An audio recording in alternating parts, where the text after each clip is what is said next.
और तुम भी जवान बनोगे यीशु मसीह के नाम से। हालेलुया। इसलिए स्वर्ग में कोई बूढ़ा नहीं है, कोई बच्चा नहीं है, सब जन जवान है। हालेलुया। क्योंकि बाइबल कहती है तुम्हारा परमेश्वर जवान है। इसके लिए उसने किसको बनाया? आदम को। बोलो मेरे स्वरूप में बनाया। बोलो मैं, चिल्ला बोलो मैं परमेश्वर का स्वरूप हूं। डिक्लेयर करो अपने हाथों को, मैं परमेश्वर का स्वरूप हूं। परमेश्वर ने देखा आदम अकेला है। कौन? परमेश्वर ने क्या देखा? आदम अकेला। बोलो आमीन। आदम बोलता है मैं अकेला हूं, ऐसा बोला। लेकिन आजकल के आदम बोलते हैं मैं अकेला हूं, मुझे हवा दे दो। लेकिन बाइबल कहती है कि परमेश्वर ने देखा आदम अकेला है और परमेश्वर ने उसको सहायता दी। उसको क्या किया? सुलाया, छेद किया। किसको निकाला? बोलो क्या निकाला? मछली। और क्या बनाया? हवा। बोलो छेद किया। कौन से दिन? कौन से दिन? चिल्ला बोलो कौन से दिन?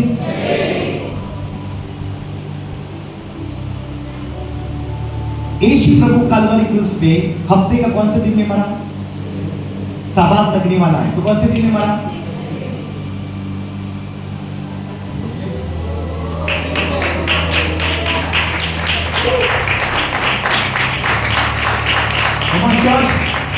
मैं कुछ कह रहा हूं, चिल्ला करो मैं कुछ कह रहा हूं यहां पर। अगर पहले आदम को परमेश्वर ने कौन से दिन में छेद किया?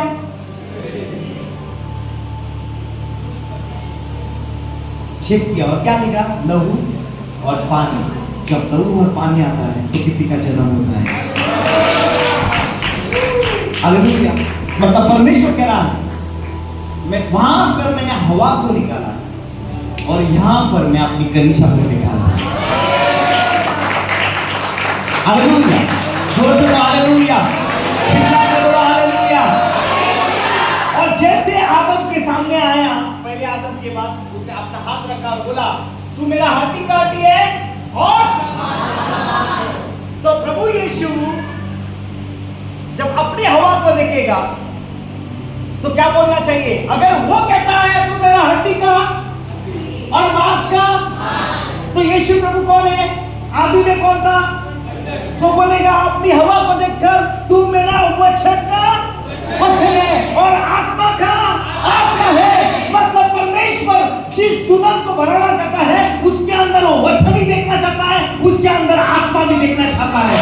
और जिसके पास आत्मा और वचन है वो उसकी दुल्हन है। हालेलुया। हालेलुया।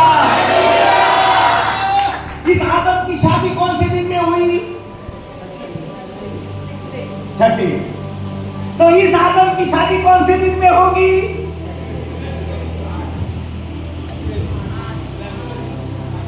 इसलिए बोलता है हम अंतिम के दिन में जी रहे हैं और दूल्हा कभी भी आ सकता है।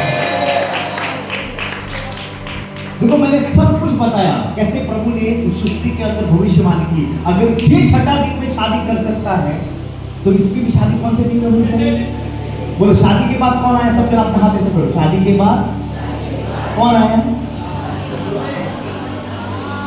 और बोलते हैं रैप्चर के बाद भी। बोलो बोलो सबके हाथ करो। शादी के बाद कौन आया? बोलो रैप्चर के बाद भी। बहुत लोग बोलते हैं रैप्चर के पहले आएगा, मत बिलीव करो क्योंकि सृष्टि में लिखा है। Hallelujah. The master plan is here. सब कुछ उसने यहां पे डाला। हालेलुया। बोलो सातवां दिन।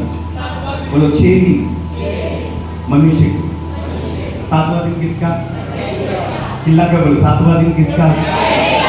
आराम किसने किया? मनुष्य ने या सातवां दिन परमेश्वर ने आराम किया? काम किसने किया? तो आराम कौन करेगा? हालेलुया। बोलो सातवां दिन परमेश्वर। जब आदम और हवा को कौन से दिन में बनाया? तो इन लोग का पहला दिन कौन सा होता है? बोलो सातवां दिन पहला। चिल्ला बोलो सातवां दिन पहला। खड़े हो जाओगे। सातवां दिन पहला। बोलो मनुष्य को सातवां दिन पहला। कौन से दिन में आराधना करते हो?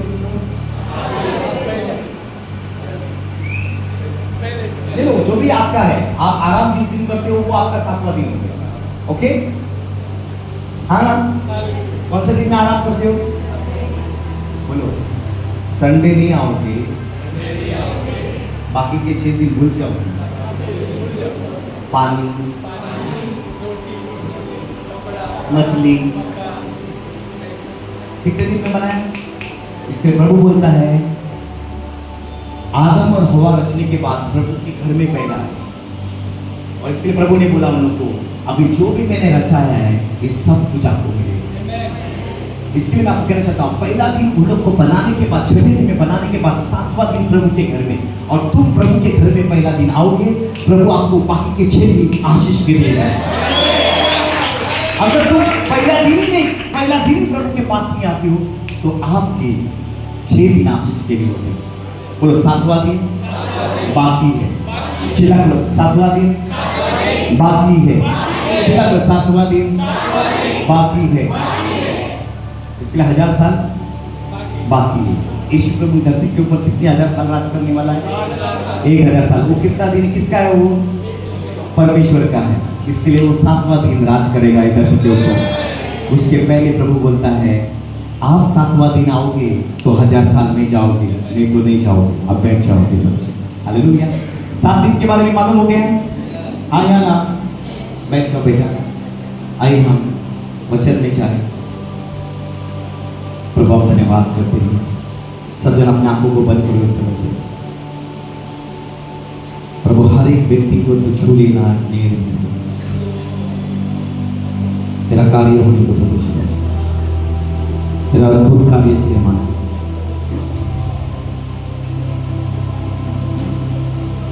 प्रभु हम धन्यवाद करते हैं प्रभु, हर एक व्यक्ति को तो छू लेना नया रीति से। आज के दिन का ये वचन प्रभु हर एक व्यक्ति के जीवन के अंदर कार्य रूप में आ जाए। वो धन्यवाद यीशु। सिस्टर आप खड़ी हो जाओ, खड़ी हो जाओ, अपने आंखों को बंद करो, अपने हाथों को ऊंचा करो।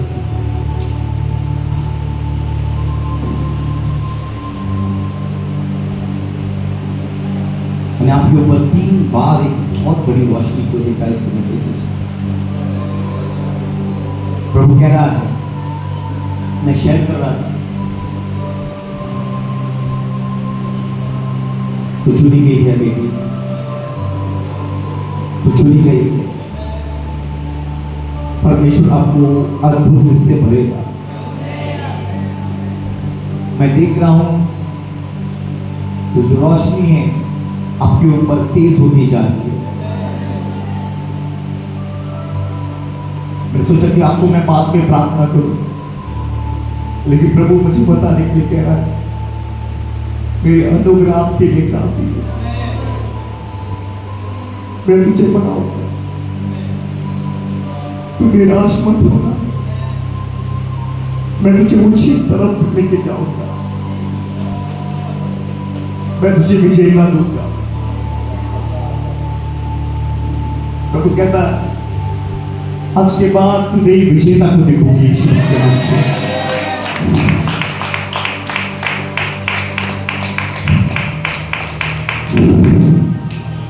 वो छूरा है, वो छूरा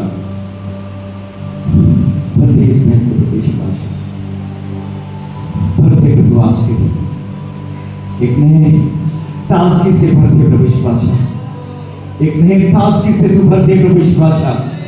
प्रभु तो अद्भुत कार्य कर इस महल के जीवन के अंदर प्रवेश भाषा, सामर्थ्य काम होने को प्रवेश भाषा। प्रभु हम धन्यवाद करते हैं प्रभु, आप उसको जो वरदान है उस गहराई में लेके जाओ इस बहन को यीशु मसीह के नाम से, आमीन। हालेलुया। जोर से बोलो हालेलुया, चिल्ला के बोलो हालेलुया। मालूम है दाखलता, बाइबल में अंदर दाखलता एक बहुत बड़ा टॉपिक है।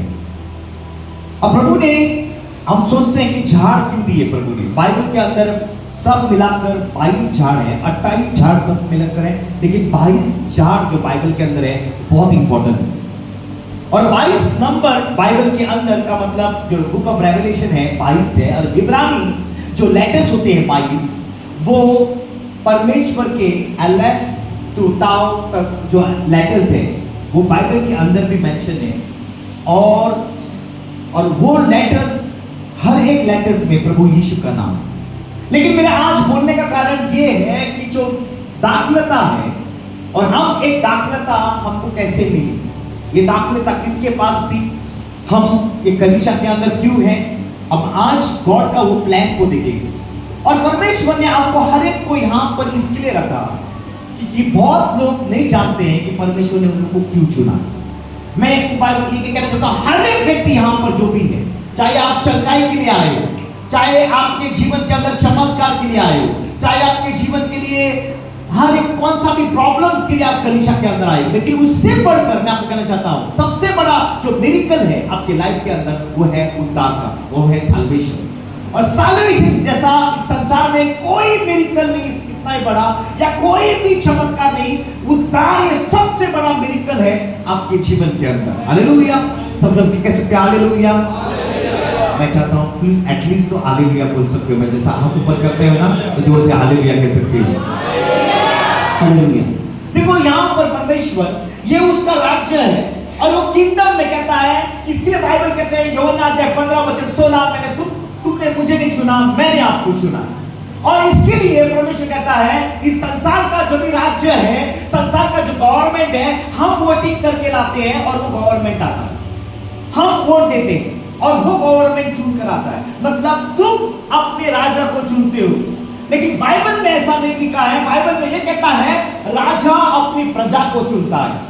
ये किंगडम थोड़ा अलग है, इस संसार से किंगडम का अलग है। मतलब ये संसार, ये पूरा संसार अपने राजा को चुनता है, लेकिन यहाँ पर अपना जो स्वर्ग किंगडम है, वो स्वर्ग राजा चुनता है कि उसकी प्रजा कौन होगी, उसकी दुल्हन कौन होगी, उसके सेवक कौन होंगे, उसका हर एक चीज कौन होगा। और बाइबल कहती है तुम हर एक व्यक्ति उसके चुने हुए लोग को उसके राज्य के लिए। हालेलुया। जोर से बोलो हालेलुया, चिल्ला के बोलो हालेलुया।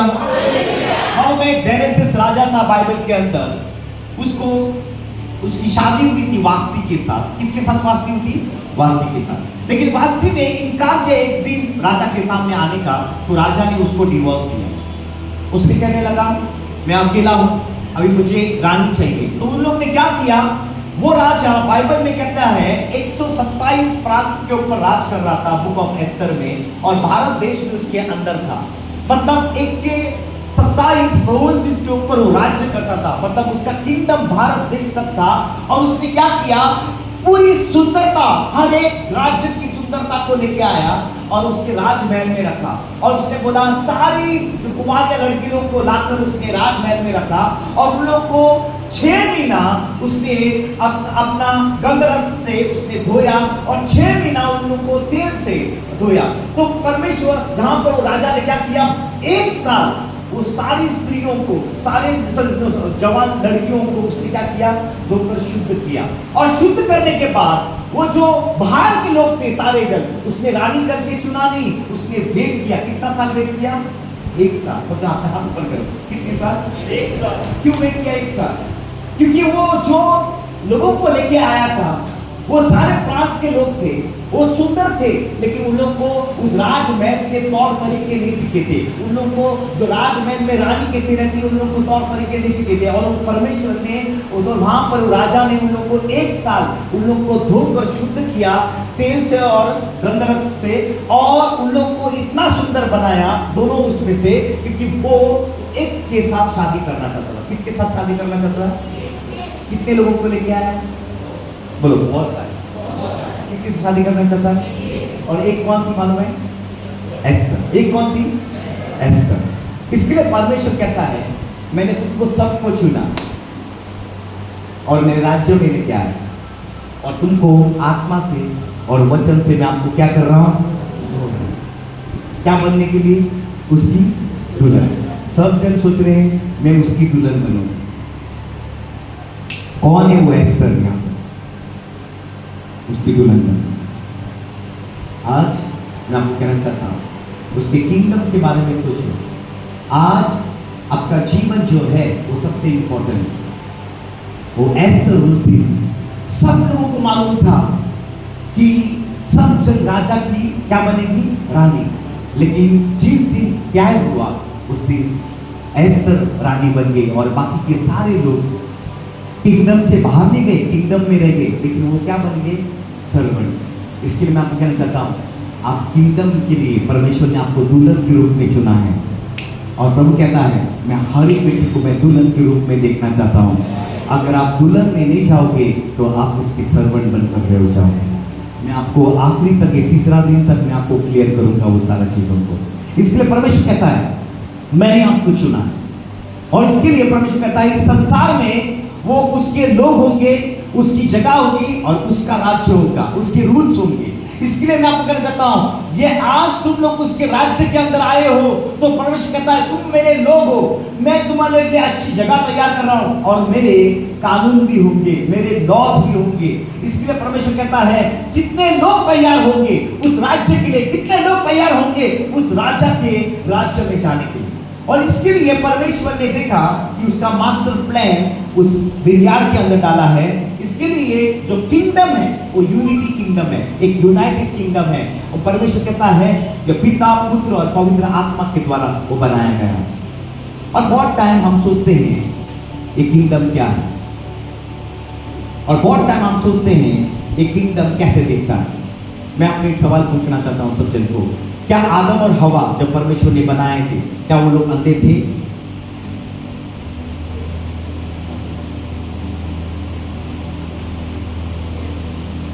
हाँ, कैसे अंधे थे?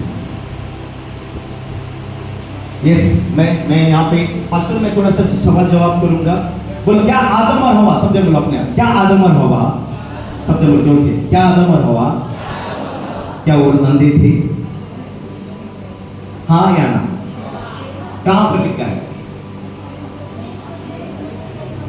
उनको कुछ चीजों के लिए अंधा बनाया था, शारीरिक तौर पे, संसार के लिए अंधा।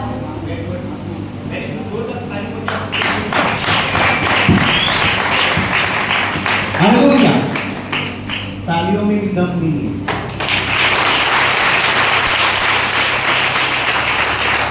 क्या अंधे थे? हाँ या ना? सब लोग हाँ, चिल्ला बोला हाँ। उत्पत्ति अध्याय 3:5 कहता है अगर तुम ये फल खाओगे तुम्हारी आंखें, मतलब अंधे थे।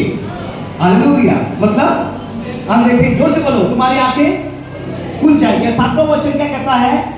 उन लोगों की आंखें खुल गई और उन लोगों ने क्या देखा? अपने अंगों को देखा। सब बोलो अपने, चिल्ला बोलो अपने अंगों को देखा। मतलब उन लोग किसके लिए अंधे थे? जोर से बोलो अपने, चिल्ला कर बोलो अपने, चिल्ला कर बोलो अपने, जोर से अपने। जो शरीर के लिए अंधा था, मतलब किसके लिए? आत्मिक के लिए आंखें खुली थी और किसके लिए आंखें बंद थी? लेकिन जब भी उन लोग ने पाप किया आत्मिक आंखें बंद हो गई और किसके लिए आंखें खुल गई? इसलिए बाइबल कहता है आपका लाइफ में जो आंखें, ये आत्मिक आंखें खुलना बहुत इंपॉर्टेंट है।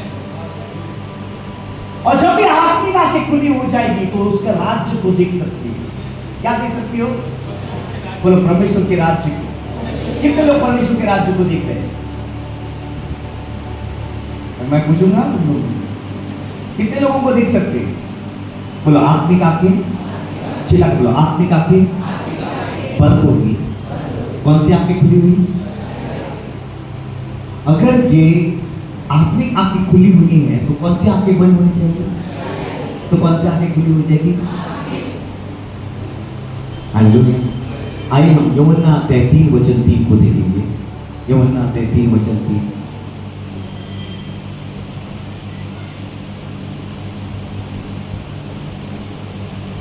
यीशु ने उसको उत्तर दिया, हाँ, मैं तुमसे सच सच कहता हूँ, यदि कोई नए सिरे से न जन्मे हाँ, तो परमेश्वर का राज्य देख नहीं सकता।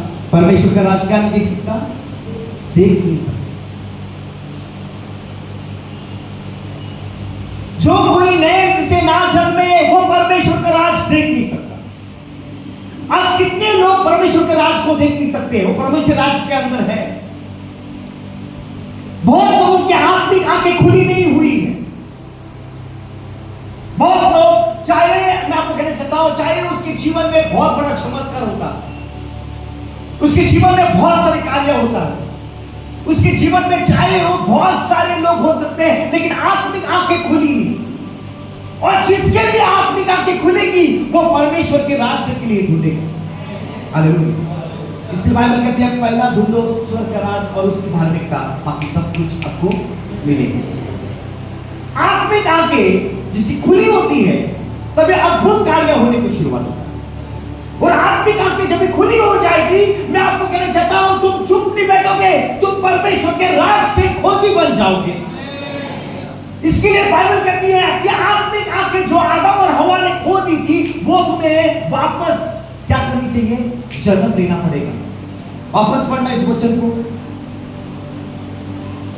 यीशु ने उसको उत्तर दिया, यीशु ने उसको उत्तर दिया, मैं तुझसे सच सच कहता हूँ, मैं तुझसे सच सच कहता हूं। कितनी बार बोला? अपना हाथ बोलो, कितनी बार? शैतान ने कितनी बार बोला हवा को? मैं सच कहता हूं। तुम एक फल खाओगे तो तुम्हारी आंखें, लेकिन प्रभु यहां पर बोलता है मैं सच सच कहता हूं, अगर तुम नया से जन्म लोगे तुम ये स्वर्ग राज को देख सकते हो। देखने के लिए आपको जन्म लेना है।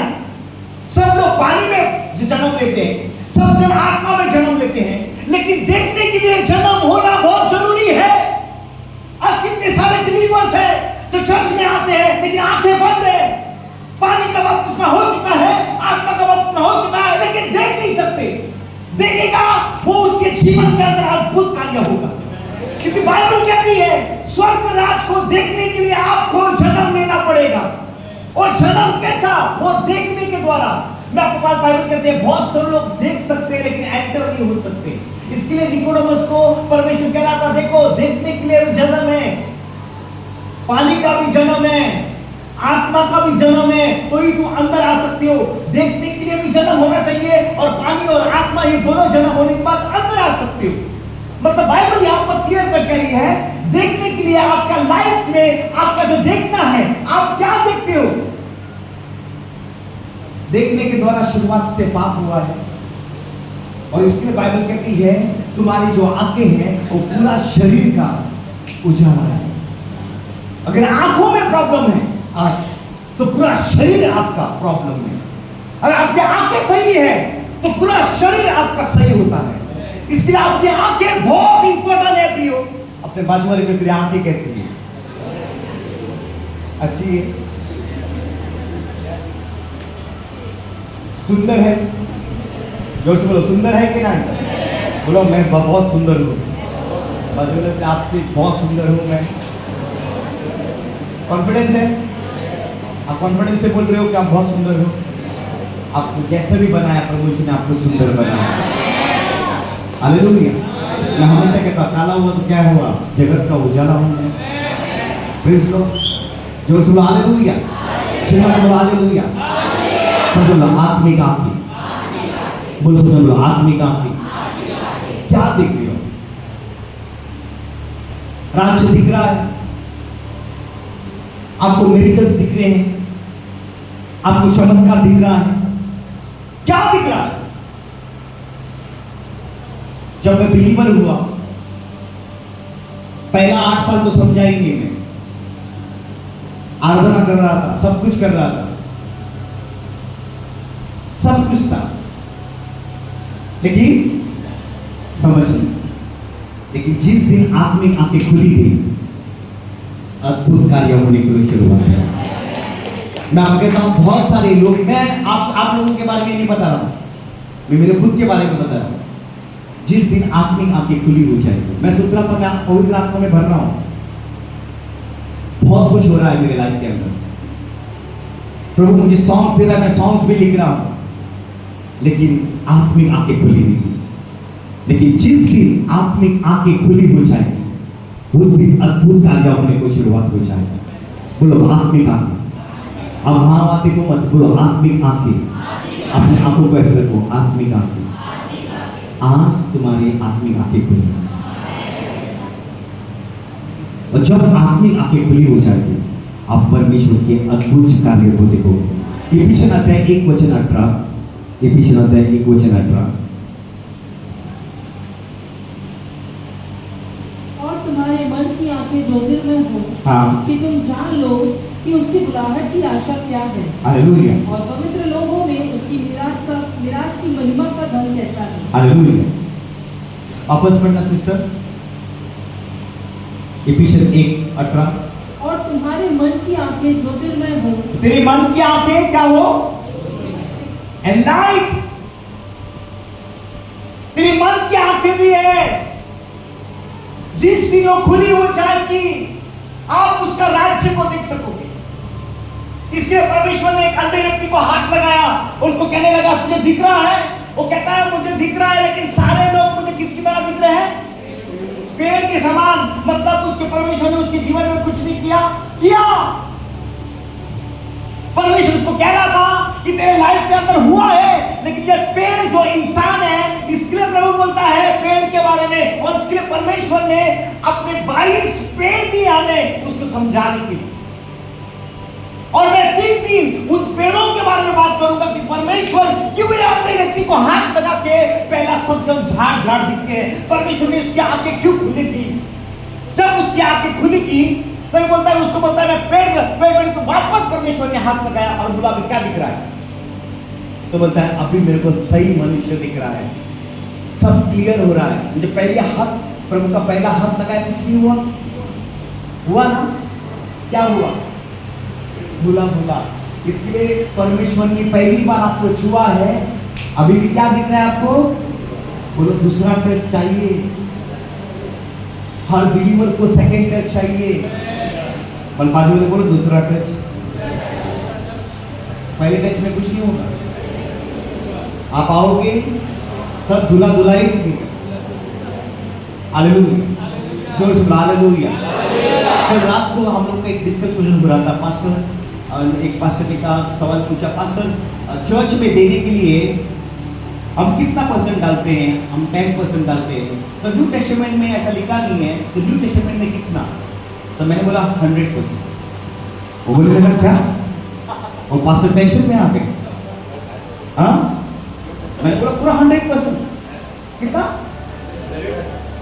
तो बोले लगा कैसे पास्टर?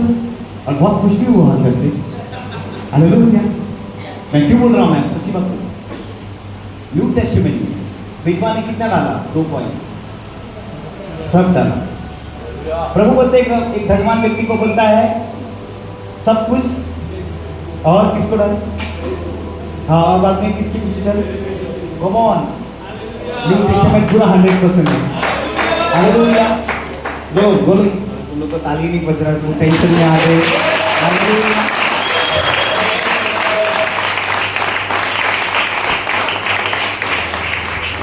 मैं बोलता पूरा 100%। बोलो पूरा, चिल्ला के बोलो ना। 100% मतलब तुम लोग का भी जीवन। ओल्ड टेस्टामेंट में सिर्फ दे रहे थे, खुद भी जा रहे थे। हालेलुया। इसलिए प्रभु बोलता है ऊंट तुम लोग का सुई के धागे से जा रहा है। कौन जा रहा है? बोलो ऊंट जा रहा है, ये धनवान खुद ही जाएगा। मतलब उन दिनों में अगर 10 ऊंट है मतलब 10 ट्रक, और जिसके पास 15 ऊंट है तो 15 ट्रक। इसके लिए अय्यूब की किताब में जब भी परमेश्वर ने क्या दिखा, इसके पास इतने बैल, इतने बकरियां, इतना ये क्यों बोला? उसका धन दौलत के बारे में बात कर रहा था। मतलब अय्यूब की किताब में परमेश्वर ने खोला तो तभी उसने सारे बकरी इसके बारे में क्यों लिखा है? उसके धन के बारे में लिखा है। मतलब इतना अमीर व्यक्ति था। इसके लिए बाइबल कहती है हे तेरा ऊंट जाएगा लेकिन तू नहीं जाएगा। मतलब तेरे पैसे जाएंगे, तेरा सब कुछ जाएगा प्रभु के राज्य, लेकिन तू नहीं जाएगा। मतलब बाइबल कहती है बहुत टाइम हम अपने जीवन को लाते हैं। इसके लिए बोलता है, प्रभु बोलता है तेरा पैसे भी नहीं जाए और तू भी उसके अंदर आ जाए। हालेलुया। मतलब बाइबल बहुत क्लियर कट है। हम बहुत टाइम सोचते हैं, इसके लिए न्यू टेस्टामेंट में बहुत सारे लोगों का आर्ग्यूमेंट होता है। कोई बोलता है 10%, कोई बोलता है 20%, कोई बोलता है पूरा 100% प्रभु का चाहिए। हालेलुया। रेडी हो? पहला अपना जीवन ही दे दो, बाद में आप सब कुछ देने की शुरुआत करोगे। हालेलुया। अगर आपने जीवन ही नहीं दिया तो बाकी का कहां से आए? हालेलुया। जोर से बोलो हालेलुया। चिल्ला बोलो हालेलुया। बोलो हालेलुया। बोलो आप चिल्ला के बाजू वाले को बोलो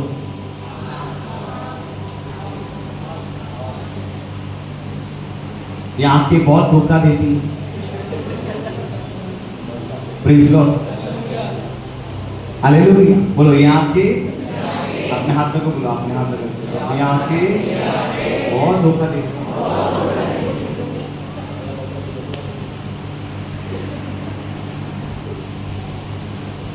पहला यरूशलेम किसने देखा? पहला यरूशलेम किसने देखा आंखों से?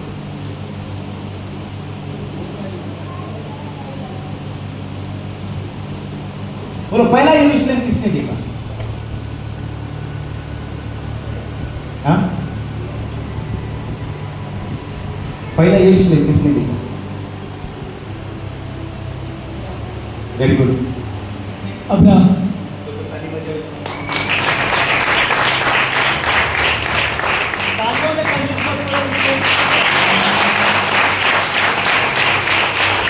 बोलो पहला यरूशलेम किसने देखा?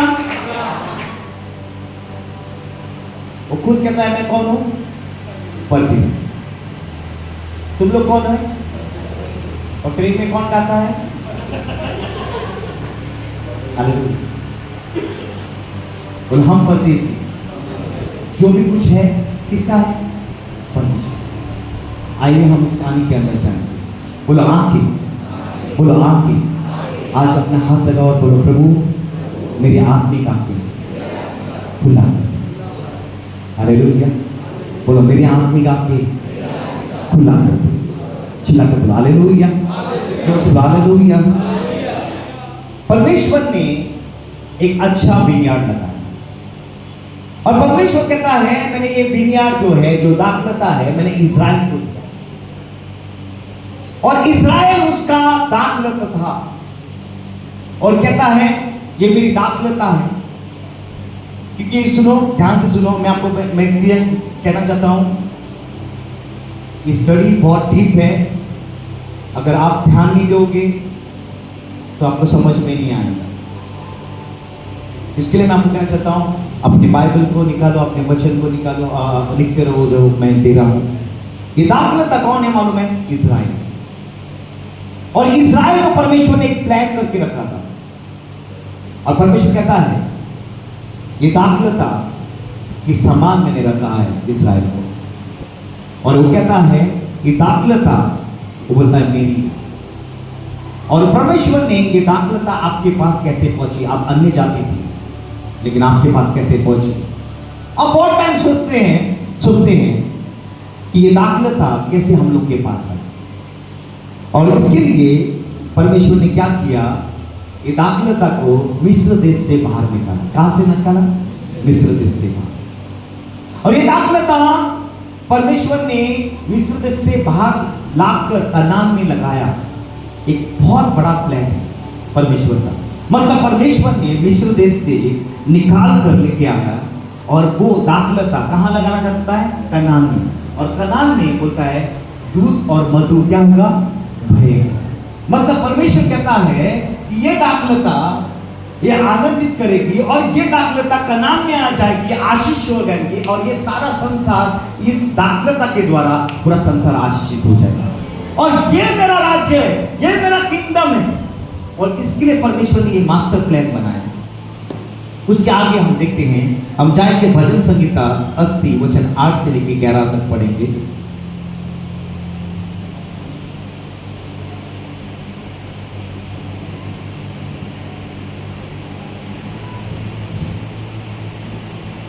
तो मिस्र से एक दाखलता ले आया तो मिस्र से दाखलता ले आया और अन्य जातियों को निकाल कर उसे लगा दिया। हालेलुया। मतलब बाइबल यहां पर क्या कहती है?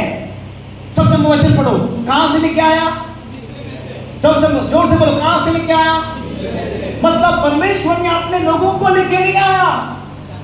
वो कहता है मैंने दाखलता को लेके आया। मैं दाखलता को लेके लाकर मैं कहां लेके जा रहा हूं? कनान में लेके जा रहा हूं। मतलब परमेश्वर कहता है तुम परमेश्वर की नजर में एक दाखलता के समान हो। इसके लिए बाइबल कहते हैं तुम मुझ में बने रहो और मैं तुझ में बने रहूंगा तो तुम फल लेके आओगे। मतलब परमेश्वर आपको बोलता है तुम साधारण नहीं हो, तुम और परमेश्वर कहता है मैंने मिस्र देश से क्या निकल कर लेके आया, दाखलता। कहां लगाने के लिए? कनान। इसलिए परमेश्वर आपको किधर से लेके आया है? उसके राज्य में लगाने के लिए। हालेलुया, जोर से बोलो हालेलुया, चिल्ला बोलो हालेलुया।